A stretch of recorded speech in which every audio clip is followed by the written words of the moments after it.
all noticed, but Doug still has that politician habit of shaking everybody's hand. Kind of got a kick out of it. I'm Mark Carone with Web904.com. I wanted to introduce our lovely panelists, and ironically, they're in order of the difficulty of pronunciation of the last name, so I thought that was kind of interesting. So from the right to the left, we have Vicki Miodowski with the Baptist Medical Center Clay. Then we have Sonia Kopensky with MotionBuzz. Hector the Connector Cisneros with Working the Web to Win. Ashley Dane with Pragmatic Works. Pam Gibson, last year's president of the chamber on the council, editorial. Beth Minat with the carpentry, and Jackie Collins with the Clay County Fair. Now, I have a really odd request. The room has asked that we actually darken this up because they're getting light shining here. So can each panelist close to one of those things, just lighten one of those up and shade? We didn't know there was going to be a physical test here. All right, I thought we would start off from left to right and just tell which social media networks that we're all using today. We know that there's Facebook, LinkedIn, Twitter, Google+, Instagram, and Pinterest. But real quickly, say who you are and which ones you actually use, Vicky. I do want to say that I'm Wolfson Children's Hospital also, and that's where I do social media, even though I'm representing Baptist Clay. So we do Facebook, Twitter, and Instagram. And we use Facebook, Twitter, LinkedIn, Google+, Instagram, and Pinterest. We use Facebook, Google+, Twitter, LinkedIn, YouTube, and Blogger. Those are the ones that we find. At Pragmatic Works, we use Facebook, LinkedIn, Twitter, Google+, and YouTube. Pam Gibson with Dynamic Corporate Solutions, and I do staffing. I'm mostly here for my HR expertise around social media, but on the staffing side of the house, we use LinkedIn, Facebook, Twitter, pretty much every social media platform we can know. And I'm Beth Meyer with Carpentry, and we use Facebook, Pinterest, and House. Hello, panel. Well, isn't this interesting? Talk about the blind leading the blind. You are now. What do you do with the Clay County Fair? Which ones do you use? Well, up here we use Facebook, Twitter, Instagram, and we're dabbling in YouTube. Oh, that's great, Jackie. I'm glad you're on the panel, actually. By the way, this is not a one-way street, so as we go through these questions, if you all have questions that you want to run by the panelists or any ideas that can help anybody in the room, this is all a group effort, okay? All right, thank you. All right. Number one question, should my company have a social media policy in place? Okay. The way we approach it is the way that Mayo does, and we don't have a policy, we have guidelines.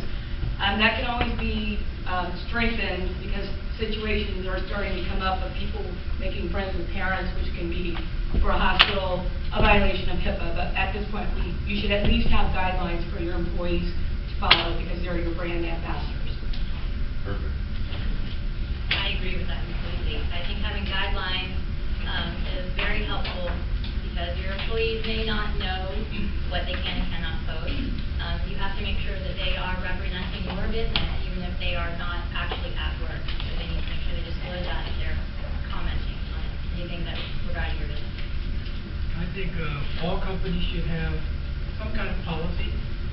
Even if you're a company of one, you really sort of sit down and think about what you're going to be doing and why you're using social media.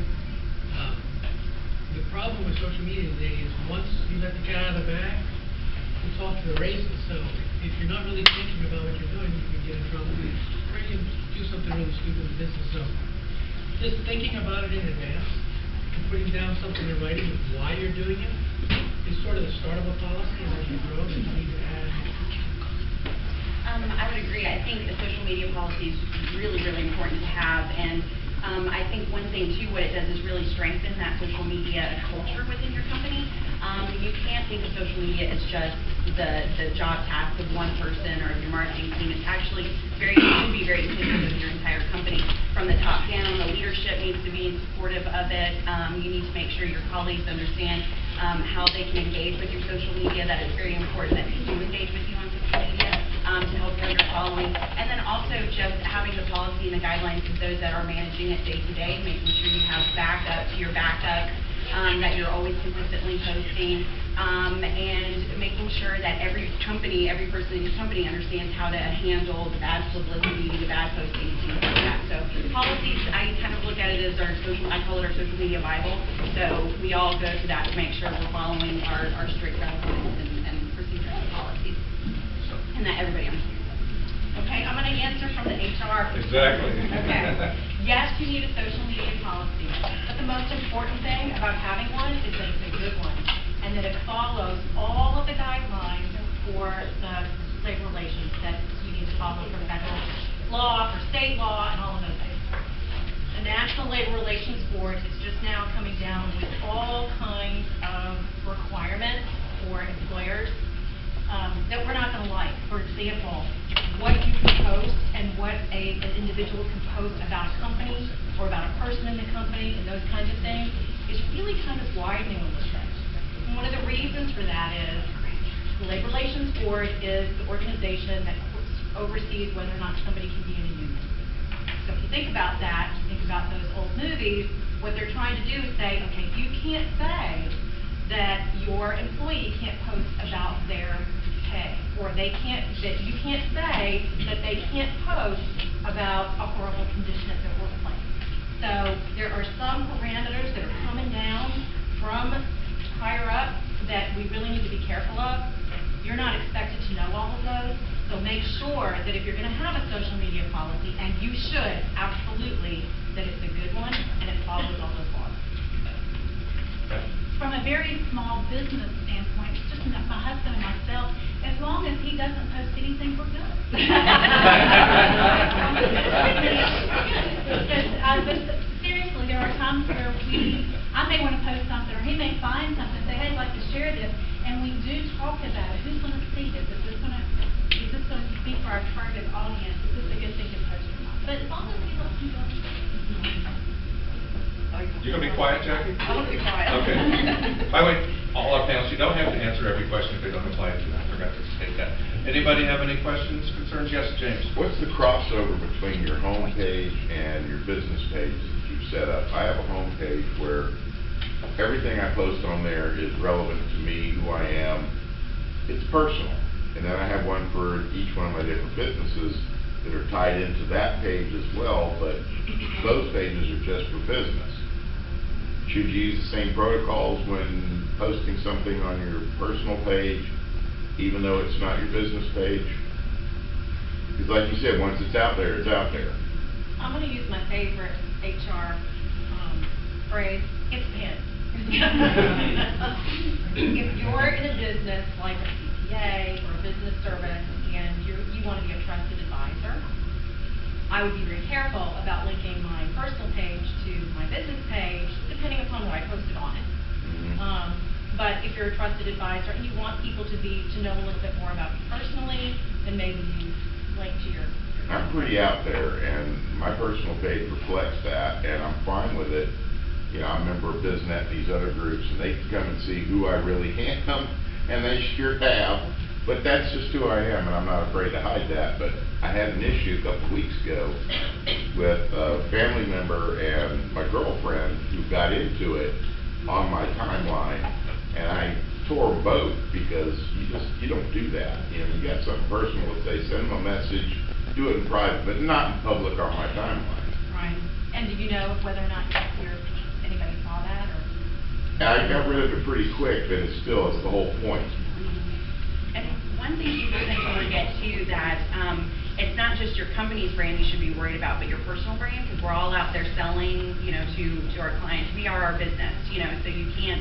There really is no split. You may have separate pages, but there's really no split. So I think, you know, you addressing it quickly, getting them to move it off your timeline was the right approach. But you know, I think for your employees, you know, what you're saying, if the directive that you're giving them, if they're going to, you know, participate on your group page or your company's page, right. Or, you know, with you just making sure that they understand, you know, that there is that professional guidelines, think twice before posting some stuff, and making sure that they understand their personal brand does reflect on you. And there's really no such thing as private. Like, you could hack, I teach my staff to hack into LinkedIn to view profiles all the time. Yeah. Like, you can get into anything to see what people are posting. So. Okay.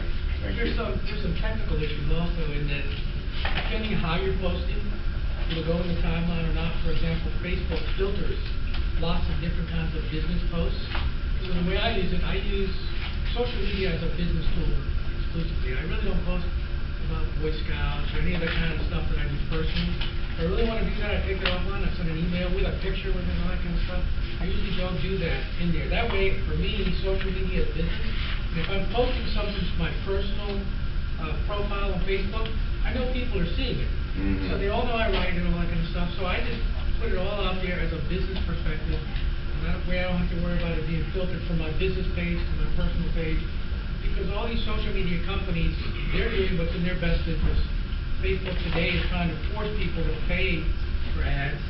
So if you post it in your business page, most of the time, it's not ever getting to your personal page, which is where people are gonna see it. Right. Okay, so- Excellent.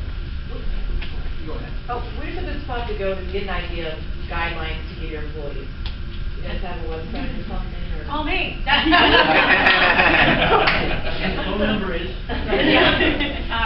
You can Google lots of social media policies, but like I said, I would definitely go to somebody that's an attorney or your CPA to make sure that it's a really good social media policy and that it follows all of the laws and regulations.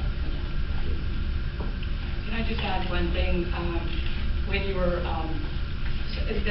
even though Mayo Clinic is a healthcare organization, it would still be worth reviewing their social media policy, which is open on their page.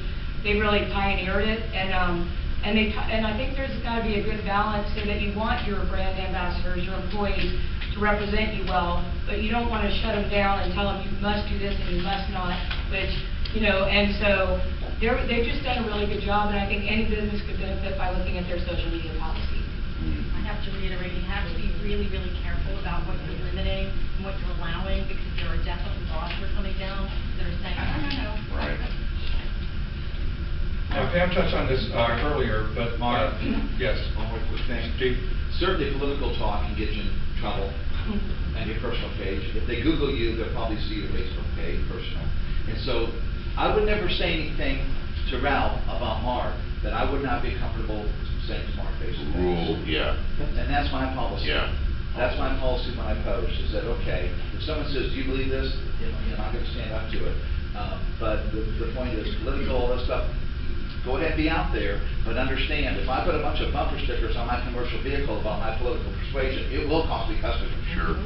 And the same thing goes online. That's my viewpoint. Policy in life, Great too. feedback. All right, Pam talked on this earlier. Can employees talk negatively about their boss or their company on social media? And then what does the law say about that? So we're pretty much into that. Any expansion on that thought, Pam? It depends. I think I go back to, you know, the NLRB saying, okay, you can't limit any employee's ability to talk about their workplace, to talk about how much they're being paid, and all of those kinds of things. Because if, you know, they come down here and they want to open a union, they want to be able to do that. So, and the federal regulations are following that bend. So there aren't any federal regulations right now around that, but there's policy that's coming down that's going to kind of flow that way.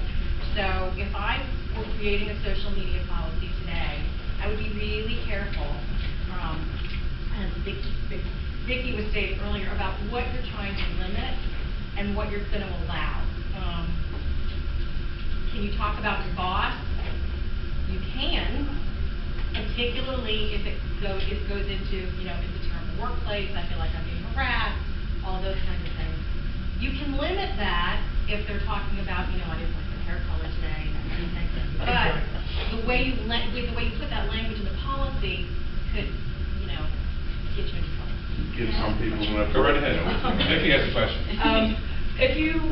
Are you saying that they can post on their personal page anything about pay, or can they post on our timeline on our business page and we can't take it down?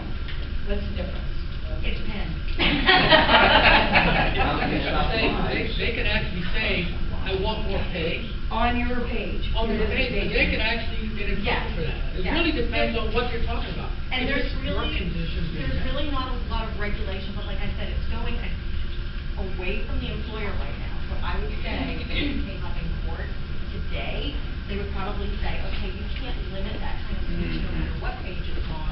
because if we come in here and we want to open a union, you can't prevent that speech. Thank you. By the way, I don't know whose phone rang off, but I forgot a couple real quick reminders. Obviously, silence your cell phones. And this is actually a $5 event, so if some of you did not pay, would you please see Dana at the end of the meeting and chip in the pot? And I greatly appreciate it. Okay, number 3, very simple. Why are social networks important to your business? I would start out with saying that if you're not using social networks, you're hurting the ranking of your web pages, because it's one of the #1 ranking factors for Google, Yahoo, and Bing. Number 2, it's really a great way to build your personal brand, your business brand, and interact with your clients. I mean, if you do regular advertising, for example, it's a unidirectional form of advertising. You send a message out, you don't really get any message back other than after the fact, where you measure whether they clicked your coupon or whatever. In social media, when you're sending a message out, even though you're not marketing directly, you're branding yourself, you have a bi-directional connection with your clients.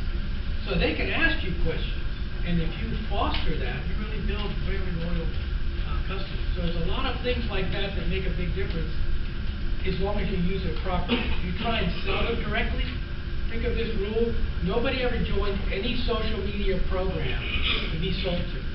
It's just not why you join it. So you don't sell to them, you educate them, you give them stuff that they want, and they'll become very loyal. I know Pragmatics Works does a really nice job in that area. You want to expand on that? Sure, and I definitely agree with Hector. I think it's really great for building your audience, and social media too is a really awesome way to test new things easily, cheaply, quickly, just to see your marketing efforts, to see how they're going to work. So that's a fun aspect of social media. But it's really a great way to just engage with your audience, to build that connection with your audience, for that brand loyalty, for increasing your brand awareness. And it's also a really great tool for your sales team. For sourcing clients is one way that we go in and research some of our prospects, build our call lists, sometimes off of Twitter, those sort of things. So it's just a way to kind of just expand your conversation, expand your network, and expand your brand. I'll never forget a meeting that was about a year ago in Green Cove Springs, when Brian Knight made a comment, who's the president of Pragmatic Works. He says, nervous when somebody says that. there's no way that my 30 salespeople can keep up with the 300,000 leads we generate. And we're all in the room going, give me 5, baby, give me 5. Yeah. But yes, you guys actually set the standard. But they do it and Hector does this very well as well, as does Sonia. They do it by giving and educating and entertaining. They don't give it by selling. Right. He who gives most wins. Sorry, my segue. My podium. I just Okay. wanted to add real quick, Please. it's free advertising in a way. You don't have to pay for getting followers, and you shouldn't pay for followers. But it's free advertising if you want, like what you said, you want to try out a new product or kind of get a feel for what your customers want. All of your customers are online. They're looking for information, they're researching, they're looking for recommendations for businesses, and you should be online as well. There's another really good reason, if you think about it. Most people network when they want to get business. The reality is, if you're doing word-of-mouth marketing and you're spouting how great you are, most of the people aren't going to believe you. The same thing is true on social media. But if you can foster loyal customers and get them to spout that you're great, then you're great to the people that are reading that page. And that makes a huge difference, because testimonials speak volumes about your business. So also, anybody saying bad stuff is the reverse. So you really have to make sure you take care of people, because you can't get away with poor customer service like you used to, because immediately it's out there. And you have to think too that the buyers are much smarter now than they really have ever been, and there's typically a buyer will consume anywhere from 3 to 5 pieces of online content before they make a decision in their buying process. So social media is a great way to make sure you're sharing your thought leadership, that you're touting really portraying your company or your brand, your sales team as the industry thought leaders, to make sure you're getting that content out there. So by the time your sales team or you are having a conversation with that client, they already have researched you, they've already looked you up, they've seen what you're sharing, and they know whether or not they want to work with you. I would want to follow up with what Ashley was saying, because as a consumer, consumer, I know, I may go to somebody's Facebook page before I do business with them, before I look for their website. Mhm. Because that's just the way I think as a consumer, and if they're not socially connected, it has a, that weighs on me, whether I'm gonna do business with them. Maybe I shouldn't think that way, but then I'll do some more investigation. But I do go to Facebook pages first before I determine what I'm gonna do. How do you, See if they're connected. how do you do damage control? If someone is posting on your pages, what is, Very careful. I mean, and they're attacking, Yeah. and it may come from a couple different, unsatisfied customer or something, and they're blaring. How do you control it? How do you? Let's go for that question. That's actually a great one. The whole panel, I want to answer that. Even though I work for Wolfson Children's Hospital, there's very few negatives. When there is, it can be a doozy. And it depends on what the person is saying. If it's slanderous, if they're cursing, if any of that, I would take it off, and that's the only time I would take it off. Otherwise, I feel like you have to address it on there. Even if you try to take it offline, so you respond soon, even if it's, I need to check on this and I'll get back to you. And then can you email me your contact information? Try to take it offline so that it doesn't continue to cause negatives on your page, and then get back to them. You have to. And it depends, but if it benefits anybody else, I'll go back and post in response and say, here's what I found out, and maybe that will help other people. And it just gives you that reputation of being a company that cares what other people are saying, and your patients, your parents, your customers. Definitely do not delete the post unless there's profanity or really nudity yet, anything like that. And respond immediately. And like what Vicki said, try to take a conversation offline. Say, I'm sorry that you're angry about X, Y, and Z. Please send me an email or send me a private message or direct message with your email or phone number, and I'll contact you and we can resolve this issue. You definitely want to address their concerns. Most of the time, I think customers just want to vent.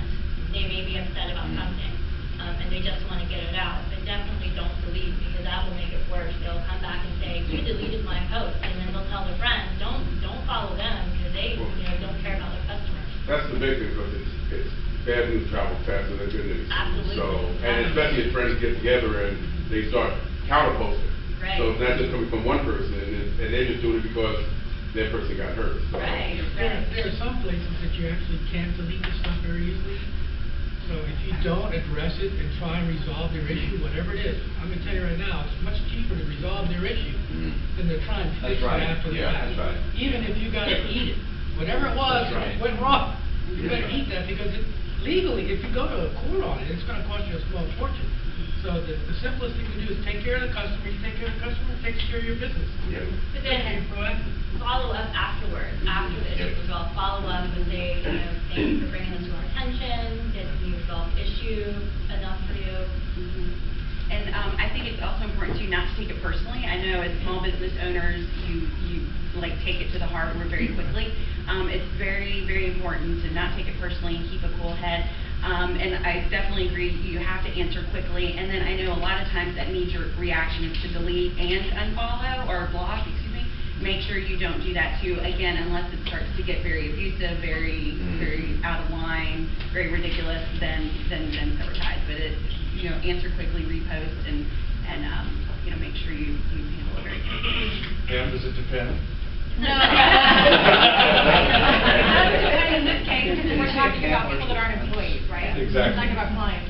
How I handle the situation, if something like that happens in my business, is I want to de-escalate the situation as quickly as possible. Yeah. So I want to resolve it fast, and I always go to my business place. It's not a personal attack, it's a business situation. So I just de-escalate as much as I can, take the wind out of the sails, and resolve it as quickly as possible. Yeah. I totally agree with what Vicki is talking about. Yeah, the better, and it's interesting too, because you have competitors that go out there and trash you in a negative way. And the Better Business Bureau has a really interesting policy. They don't let anything go live until it gets reconfirmed back that, and they track IP addresses to make certain that Joe Blow Roofer is not trashing Joe Blow et cetera. So it's nice to have those checks and measures in place. Unfortunately, Facebook and Twitter and all those other guys don't have those checks in place. I know, right. And I think this is also too where that social media policy comes so important, especially if you're not the one managing your Facebook page, making sure that as soon as something negative gets posted, that the person that is managing it for you brings it to your attention. So one, you can help keep them calm and in line, because a lot of times most issues that come, particularly with the big brands, are when it is that marketing specialist that's managing that page that just finally has enough and decides to tell this unhappy customer off. So making sure that you're involved, that you're aware, that you can help those people that are managing it for you get it de-escalated quickly and over. I find it really interesting, personal experience, I'll be real brief. My next door neighbor is 83 years old, and she has one phone line coming in, and AT&T on a Tuesday said they'll come out and fix it. So her wouldn't fix it until Friday. So here she's, and her life support, her LifeLock, she's out of business. So I posted on the AT&T website and going, hey, my neighbor's 83 years old, what's going on? They have a team, they didn't want to see that post. They contacted me immediately. She was fixed at 2 o'clock that afternoon. And I was compelled to go back to AT&T and say, what a great job. So us little guys have a voice when it's used properly, and the big guys don't want to see it. But the follow-up was important, what you just said, Exactly. I mean, they play by the rules. You were great. Absolutely. They took care of a great situation. But I think the bottom line is it's speed. You got to get there fast. Don't let it fester. Thank you all. Prevention is worth a pound. You know, if you treat customers really well, we'll never have this problem. For 5 years I've been doing this with our clients and ours, never had this problem, because we go out of our way not to cause those problems. Prevention is worth a pound of cure. I just want to add something. Also, comment on positive feedback and positive comments. Don't look for those. Great. You know, that's just as important, I think, as a negative comment, because your customers are talking to you and they want you to talk back to them. So even if it's like a thank you for your kind words, or, you know, welcome to our page, or whatever it is, make sure you respond to positive feedback. Great info, son. Thank you. Okay, what's your favorite tip, excuse me, for to grow your following? What's your favorite tip there, Vicki? The way I do it is some of the things that people have said, but basically you're building relationships, you're giving them information that they want, not what you want to give them. What's in it for them is what I always think when I'm trying to create content, so it's not seeming that it's about us. So that's how I've done it, and you know, give them information to links that don't even come back to your website. If there's an issue, or for example, the measles immunization, you know, I go to a source of truth and post it. Sometimes that can generate controversy or comments, but I'm always wanting to think of how I can put that information out there. We do lots of visuals, as you can imagine, lots of pictures, cute kids, so that's not always as hard, but you just give them what they want and think about what they would want to engage with you, how they would want to engage with you. Great tip, Sonia. Well, if you're just starting out and you don't really have a following, ask your friends and your family first, get them involved. And then like what you said, pictures, people love pictures, and creating good content. And find out what they need. And you know, if your customers are looking for information about something, provide them with that information. Often you can find other industry leaders in your area, and you can share their information, their posts, and retweet their tweets. And that helps get information. Plus, if you're following them, they may follow you back, and then their followers will see your attention. Get it on from there. Great tip, Hector. I would say the number one key is quality content, and what quality content means to some people is a different thing. So for us, quality content is what the consumer wants. It's their choice. In other words, if you're giving them what they want, they're happy, but it still has to be professionally done, spell checked, all that kind of stuff. It has to inform in some way, it has to entertain maybe in some kind of way, it has to connect them in some way. Those three things are critical to make a piece of content quality. I would also add, you know, post regularly, daily. I mean, we try and post, you know, 4 or 5 times a day, and not just our stuff, but other people's useful stuff. It's not about us, it's about them. And invite people. If you invite every day, if you invited 25 people every day on Twitter, by the end of the year, you probably have 2,000 to follow. I mean, it's simple math, but people just don't do it. So, you just go out there and do it every day. Ashley? Yeah, I definitely agree, relevant and relatable content, super important. And making sure you're engaging with your audience is really great. They'll be more prone to share your content if you're engaged with them. But also one thing that sometimes does get overlooked because it gets a little bit tricky is employee engagement. I was at a conference recently that a large company, Cisco actually, had talked about when they started working with their employees and getting them more involved in their social media. It was 10% of their total in influence, but like 40% of their impact. So they had their 10% of their actual retweeting and stuff was through their employees, but it brought back, you know, a 40% increase in their social media following. So I think that's one thing to make sure your employees are aware of what your social media sites are if you're a larger company and have a large employee base, but making sure you're encouraging them to share our content, getting them involved, making sure they're engaging with you on the page. I think that's really important and can help your following too, and it's a very easy way to do it. Pam? Well, my best thing to do is to hire a really good marketing person. That's what I did. But one of the things, a couple of the things that I look for when I'm talking with my marketing coordinator is what does the content look like? For example, in the HR world or even in the staffing world, I don't want to use old, tired language. I want to use the new, cutting-edge language because I want our company to feel, you know, that it's in the now and in today. So those are a couple of things that I look for. And then the other thing is, I always want to know, how do I know that this is working? Where do I go? What do I look at? So there's, I think, a couple of things like Google Analytics and things like that that you can put together some kind of spreadsheet for yourself or have somebody else do it that tells you, you know, how many clicks am I getting? How many, where am I, you know, is this actually working? Am I getting any kind of following? What I try to do is cross-pollinate with my social networks. For example, I have followers on Pinterest that are not followers on Facebook. And I'm at least once a week or twice a week, I get a notification about Pinterest that someone is pinning a picture of a window treatment that I put up there a couple of years ago. And Pinterest is very visual and it's great. So I need to be sure that there's people who follow me on Pinterest because they like that one picture. So now they're going to follow everything I do on Pinterest. And so now I need to make sure that they are aware of my Facebook page and cross-pollinate the two. One other thing that I forgot a minute ago is if you want to grow your following, there are certain people that can make a huge difference to growing your network. These are called influencers. So if you take care of the influencers, you go and follow them and engage them and make friends with them, and then they start talking about you, guess what?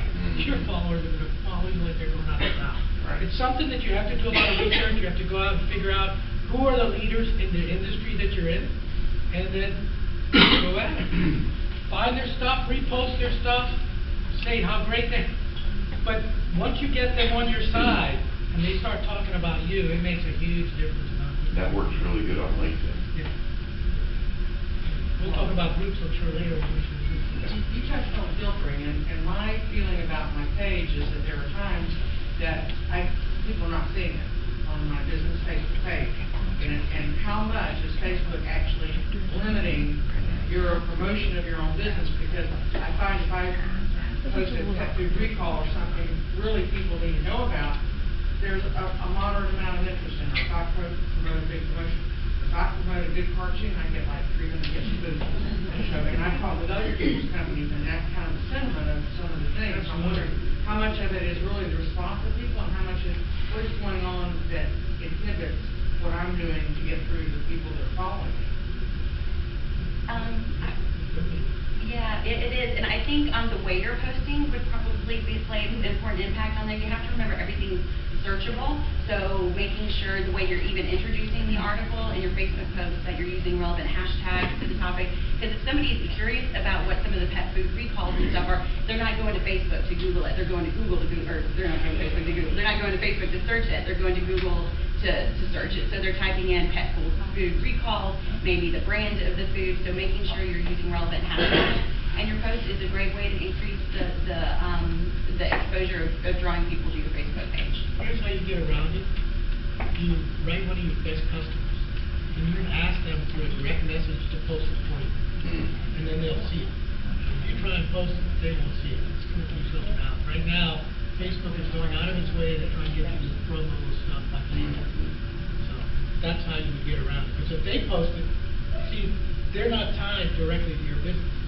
So if they're saying how great you are, and I just saw this great post, you gotta see this, that's a totally different kind of post than you posting it on your business page. And since they're posting it on their personal page, it pretty much goes out to the stream other than when people are filtering themselves. Because some people say, I only want to see my friends' stuff. But you can do individual filtering, but generally, that's how. That is a great tip. Yeah. That is a very good tip. So the second part of the question would be, is it worth it to pay Facebook? Is anybody using Facebook ads to promote their business, and are they getting a measurable return? If you can, you want to test and measure a lot to see what's working and not working. And then you make the evaluation of whether it works. If she has that on her business page, could she not just business page, but for her to post it on her personal page, from the friends, and then ask them to share? She can post it on her personal page, and more than likely it'll be seen more. The languages you use is critical whether it gets posted or not. You got to remember, the way Facebook is doing this, they have software that's keying on specific words, and if it's in doubt, it gets thrown up to a person, because Facebook actually employs a lot of people that are looking at it. So to avoid filtering it, you don't post it, you get somebody else to do it, and you take care of those customers, you take care of them. And if you did want to test with paying, I mean, I've done paid ads on Facebook for like $10 a post. I mean, it's very relatively inexpensive way, and we've seen some return on it too. But I would definitely track and measure and see how it performs for that next post that you really want to promote. Promo posting can work, and it can be less expensive than doing like Google search. But if you're not testing and managing, how do you know whether it really made a big difference? Anytime I've ever done it, I see big bumps in impressions, not necessarily big bumps on conversions to buys. And you can really control who